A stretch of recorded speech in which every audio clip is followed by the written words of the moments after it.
জয় শ্রীহরি শ্রী বিষ্ণু নারায়ণ। আজকের বিষয় খুব সুন্দর, গুরুত্বপূর্ণ বিষয়। সরস্বতী পুজোর দিন ভুলেও খাবেন না এই দুটি সবজি। সরস্বতী পুজোর দিন ভুলেও কিনে আনবেন না বাড়িতে এই যে জিনিসগুলো। সরস্বতী পুজোর দিন একটি বিশেষ উপায়ের কথা বলছি, যে কেউ করতে পারবেন। বাড়িতে পুজো করুন বা না করুন, আপনারা সকলেই এই ক্রিয়াটা করবেন। তাহলে গৃহে আপনাদের যারা পড়াশোনা করছে, ছেলে মেয়েরা চাকরির পড়াশোনা করছে বা এমনি পড়াশোনা করছে, যে কোনো পড়াশোনা করছে,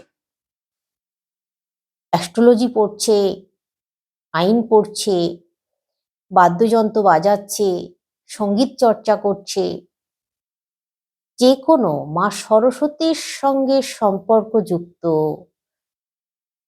যা কিছু শিক্ষার ব্যাপার, সেইগুলো গৃহের মধ্যে যারা করছে তারা এই ক্রিয়াটা করবেন, সফল হবেন। হয়তো আপনারা অনেক দিন ধরে চাকরির চেষ্টা করছেন, পাচ্ছেন না। ছেলে মেয়েরা পড়াশোনা করছে কিন্তু ভালো রেজাল্ট করতে পারছে না। সঙ্গীত চর্চা করছেন, ভালো নাম করতে পারছেন না। আপনারা সকলে করুন, আপনারা আপনাদের কাজে সফলতা অর্জন করবেন এবং সুনাম অর্জন করবেন। আপনাদের জ্ঞানের ভান্ডার অনেক বাড়বে, মা সরস্বতীর কৃপা লাভ করবেন। সরস্বতী পুজোর দিন প্রথমেই বলি যে জিনিসগুলো কিনে আনবেন না, বা কিছু জিনিস আছে যেগুলো কাউকে দান করবেন না, সেটা প্রথমে বলে দিই। সরস্বতী পুজোর দিন ভুলেও লোহার জিনিস, স্টিলের বাসন বা স্টিলের কোনো জিনিস কিনে আনবেন না। তালা, চাবি, ধারালো কোনো অস্ত্র, কোনো জিনিস, ছুরি, কাঁচি, মানে যে কোনো জিনিস, ধারালো জিনিস, কাঠারি, বঁটি বাড়িতে কিনে আনবেন না। শিল নোড়া, পাথরের শিল নোড়া বাড়িতে কিনে আনবেন না সরস্বতী পুজোর দিন, ভুলেও না। আপনারা সরস্বতী পুজোর দিন ছুঁচ কিনে আনবেন না বাড়িতে, ভুলেও। আরো কটা জিনিসের কথা বলে দিই।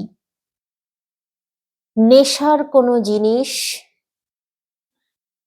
বাড়িতে কিনে নিয়ে এসে পান করবেন না। এই জিনিসগুলো মানুন। এবার বলি কোন জিনিসগুলো ভুলেও কাউকে দেবেন না। আপনার ব্যবহৃত জামা কাপড়, যদি বাড়িতে কোনো ভিখারি আসে, অনেক সময় নিজের ব্যবহৃত জামা কাপড়, পুরনো জামা কাপড় দান করা হয়, কিন্তু সরস্বতী পুজোর দিন পুরনো জামা কাপড় কাউকে দান করবেন না। সরস্বতী পুজোর দিন নিজের বই খাতা, পেন, পেন্সিল, শিক্ষা সংক্রান্ত যাবতীয় জিনিস কারোর হাতে তুলে দেবেন না, কাউকে দান করবেন না। হয়তো কাউকে গিফট করবেন, একটা পেন কিনে দিলেন বা একটা বই কিনে দিলেন, সরস্বতী পুজোর দিন দেবেন না, অন্য সময় দেবেন। সরস্বতী পুজোর দিন নিজের শিক্ষার জিনিস, বই খাতা, পেন, পেন্সিল বা যে কোনো জিনিস কাউকে দেওয়া মানে নিজের জ্ঞানের পরিধি কমে যাওয়া। মা সরস্বতীর কৃপা লাভ করতে গেলে এই জিনিসগুলো মেনে চলতে হবে। এবার বলি সরস্বতী পুজোর দিন যে বিশেষ টোটকাটার কথা। আপনাদেরকে কিছু জিনিস কিনে নিয়ে আসতে হবে। কিনে নিয়ে আসতে হবে ময়ূরের পালক। ময়ূরের পালক বেশ একগুচ্ছ কিনে আনতে হবে, একটা দুটো নয়। অন্তত কমপক্ষে আপনাদেরকে 21টা ময়ূরের যে ছোট ছোট পালকগুলো কিনতে পাওয়া যায়, 5 টাকা করে দাম মাত্র, কিনে নিয়ে আসতে হবে 21টা। আপনাদেরকে নিতে হবে আতপ চাল, গোটা দানা 108টা, গুনে গুনে নেবেন। গোটা গোটা দানা, ভাঙা দানা নিলে চলবে না। এই যে ময়ূরের পালক কিনে নিয়ে এসেছেন, গোটা দানার আতপ চাল নিয়েছেন, আপনাদেরকে করতে হবে কি, সরস্বতী পুজোর দিন বা তার আগের দিন, এই দুদিনই সম্পূর্ণ নিরামিষ খেতে হবে। আমিষ খাওয়া চলবে না। আপনারা সরস্বতী পুজোর দিন স্নান সেরে, আমি বলেছি প্রথমেই যে আপনারা বাড়িতে পুজো করুন বা না করুন, এই কাজটা করবেন। আপনার বাড়িতে যেখানে ঠাকুর দেবতার স্থান আছে, নিশ্চয়ই বাড়িতে পড়াশোনা করা ছেলে মেয়ে আছে বা চাকরি করা মানুষ আছেন, প্রত্যেকের ঘরে একটা সরস্বতীর পিকচার থাকেই। সরস্বতীর একটা ছবি অবশ্যই থাকবেই। তো সেইখানে বসবেন, আপনারা বসে কাজটা করবেন। যদি মা সরস্বতীর পিকচার বা ছবি না থাকে, একটা সরস্বতী পুজোর দিন কিনে নিয়ে আসবেন, নিয়ে এসে আপনাদের ঠাকুর ঘরে রাখবেন। এবার ওই যে 21টা ময়ূরের পালক নিয়ে এসেছেন, একটা বড় কাপড় নিতে হবে সিল্কের। বড় মানে একটু, একটা চৌকি নিতে হবে, চৌকির ওপরে পাততে হবে কাপড়টা, অথবা একটা বড় ধরনের থালা নিতে পারেন। আপনার রান্নাঘরে এঁটো কাটা থালা চলবে না, ঠাকুর ঘরের যে থালা, পিতলের থালা বা রেকাব আছে, সেই জিনিস নিতে হবে। অথবা চৌকির ওপরে একটা সিল্কের কাপড় পাতবেন, তার উপরে কাজটা করতে হবে। এই ময়ূরের পালকগুলোকে রাখবেন পরপর। আর আপনাদের যে বইটা পড়তে বেশি অসুবিধা হয়, সেই বইটা নিতে হবে। বইটা নেবেন। আর এই যে আতপ চাল নিয়েছেন 108টা, এই 108টা আতপ চাল ওই যে সিল্কের হলুদ রঙের কাপড় নেবে, চৌকির ওপরে পাতবেন।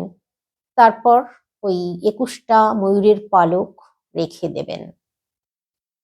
আর এই 108টা আতপ চাল দিয়ে নমো সরস্বতী দেব্যই নমঃ কথাটা লিখতে হবে এই আতপ চালটা দিয়ে।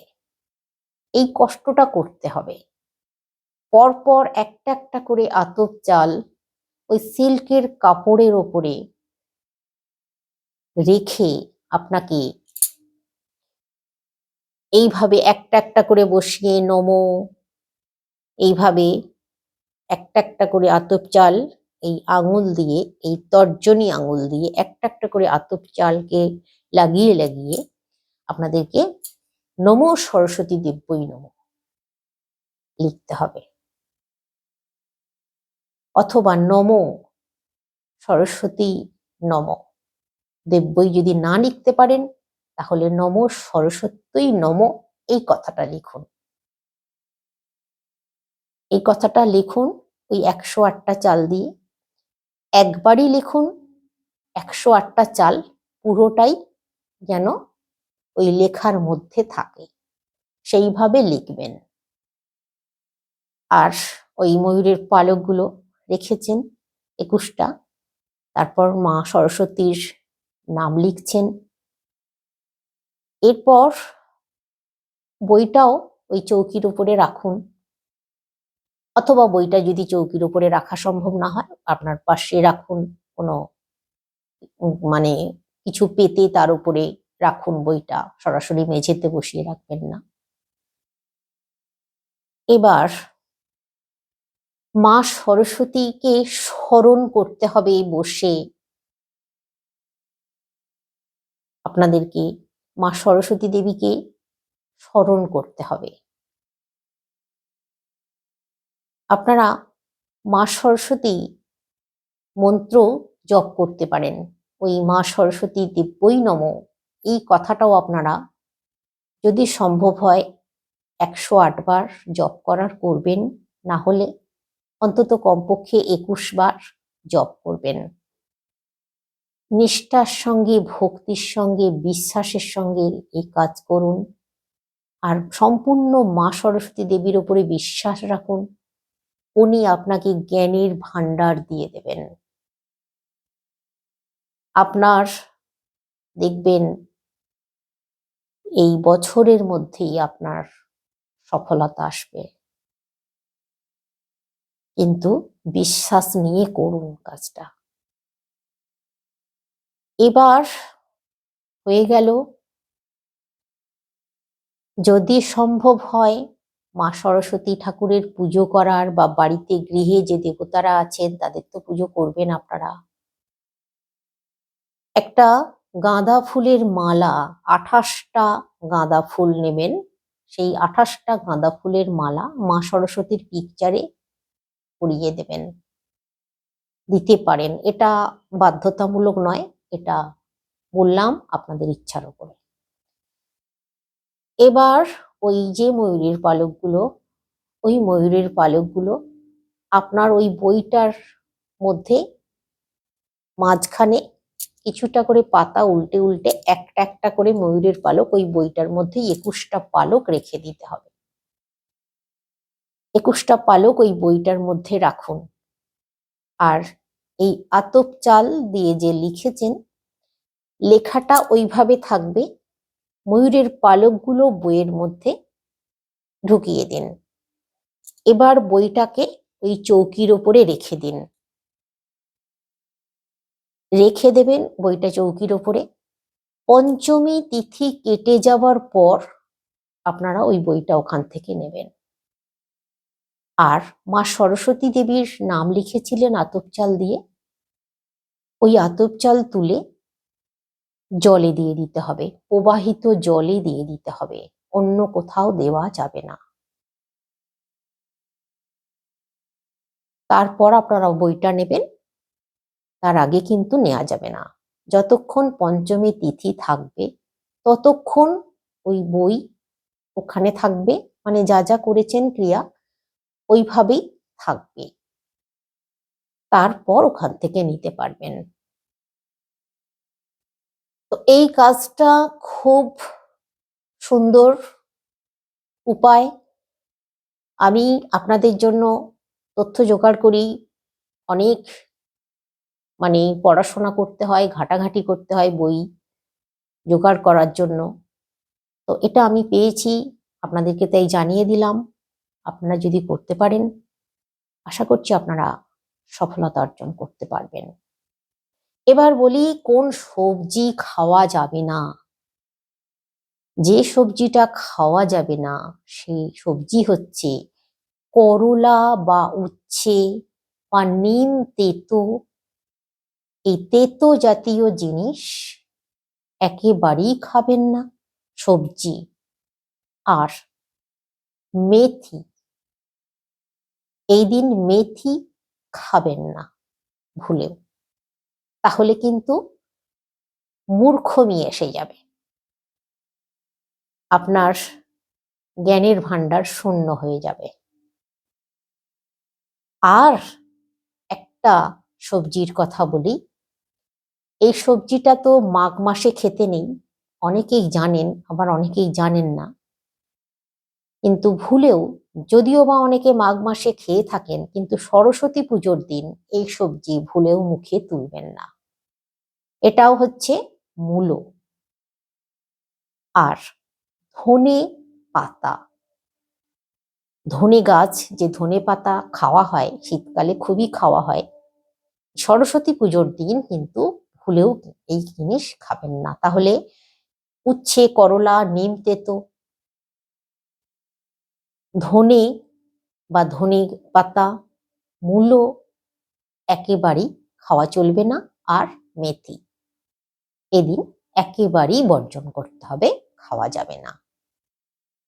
আমিষ জাতীয় জিনিস তো খাবেনই না, আমিষ জাতীয় জিনিস ঘরেও আনবেন না এদিন। এর সঙ্গে আমি বলে দিই, এই সরস্বতী পুজোর দিন ভুলেও কখনোই নিজের মুখ থেকে কোনো রকম বাজে শব্দ যেন না বেরিয়ে যায়, বিশেষ করে গালাগাল বা অশ্লীল কোনো ভাষা যেন ভুলেও মুখ থেকে বেরিয়ে না যায়, এটা খেয়াল রাখুন। চেষ্টা করুন সরস্বতী পুজোর দিন সারা দিন মা সরস্বতীকে ডাকুন, মা সরস্বতীর ধ্যান করুন, মা সরস্বতীকে আহ্বান করুন। নিজেরা একটু মৌন ভাবে থাকার চেষ্টা করুন, কথা কম, বাইরেই বলুন ঘরেই বলুন, একটু কম কথা বলে যতটা সম্ভব মা সরস্বতী দেবীকে যদি সারাদিন মনে মনে জপ করতে পারেন, মা সরস্বতীর নাম স্মরণ করতে পারেন, সবসময় চোখের মধ্যে মা সরস্বতীকে দেখুন আর বলুন, আমার আমাকে বিদ্যা বুদ্ধি দাও, শক্তি দাও, সাহস দাও, জ্ঞান দাও। এই জিনিসগুলো চেয়ে নিন সারাদিন। দেখুন তো আপনারা মা সরস্বতীর কৃপা লাভ করতে পারেন কিনা। আমি বলছি, যদি এই দিন এই সামান্য দুটি জিনিস মেনে চলতে পারেন, তাহলে মা সরস্বতীর কৃপা লাভ করবেন। যারা পড়াশোনা করছেন দেখবেন তারা অনেক ভালো রেজাল্ট করতে পারবেন। সবসময় যে ফার্স্ট হবেন তা নয়, কিন্তু খুবই ভালো রেজাল্ট করতে পারবেন। যারা চাকরি বাকরি পাওয়ার জন্য চেষ্টা করছেন দেখবেন তারাও মা সরস্বতীর কৃপায় চাকরি পেয়ে যাবেন। যারা ব্যবসা করছেন, যারা যে কাজের মধ্যে আছেন শিক্ষা বিষয়ে, তারাও খুব ভালোভাবে দেখবেন উত্তীর্ণ হচ্ছেন, জীবনে সফলতা অর্জন করছেন। এই দুটি জিনিস কিন্তু খুব ভালোভাবে মেনে চলুন। এই দিন ওই যে বললাম যে দুটি জিনিসের কথা, আর চেষ্টা করুন ঝগড়াঝাটি, অশান্তি, বিবাদ এগুলো যেন সংসারের মধ্যে বা বাইরে কোথাও কারোর সঙ্গে না হয়, একটু খেয়াল রাখুন। আজকে রাখছি, সকলে সুস্থ থাকুন, ভালো থাকুন। আজকে একবার হলেও কমেন্টে লিখুন, জয় মা সরস্বতী মায়ের জয়।